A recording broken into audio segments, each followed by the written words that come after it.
Hey everybody, welcome back to One Seed, One World. Today we're going to do another episode on growing cotton from seed. I wanted to show you how we're progressing so far. So if you watched the first episode where we started them from seed indoors back in the late winter, and then I had brought them out and they got really sunburned when they were in the pots in the greenhouse. Once I transplanted them, they had a long recovery time. Those sunburned leaves had really slowed them down quite a bit. However, they finally did recover. They put off new leaves, and now we've got these plants out here that are 3.5 feet, and some of them are a little bit taller based off of the size of the fence here. But they did recover really well, and in the last couple of weeks they've really popped up and started to fill out. They started to put off blossoms. And so I just wanted to go over a couple of things with you today on how the plant progresses.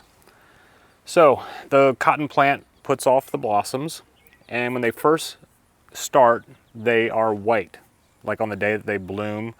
But cotton is also a self-pollinating plant. You don't need bees or other pollinators to get a crop of cotton. They will self-pollinate. And so when the blossoms first bloom, they are white, and then once they pollinate themselves, they turn kind of like a pinkish color, really. Then, once that kind of finishes its process with the pollination and whatnot, the bloom will kind of dry up, and it will then start forming the cotton boll. And I've got some bolls in here to show you too that have started to form. They're not very mature yet, but they will start kind of swelling up, and then as the cotton forms inside, it'll split open, and hopefully, if all goes well, we'll get some fluffy cotton bolls in there.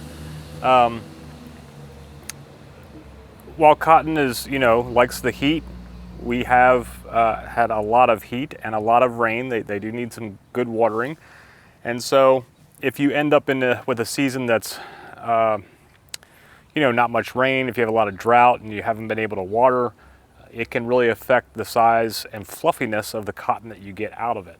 So I'm hoping that because we've been getting rain like twice a week, and here we are at the end of July and we're still getting tons of rain, that having another month of warmth with August coming up, and if the rain continues, I'm thinking we should get a pretty decent little crop of cotton out of this for the few plants that we have.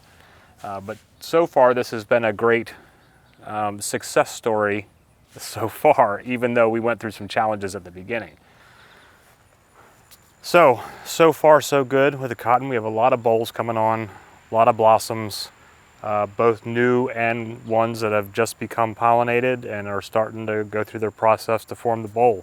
So it's pretty exciting that it's gone this well so far.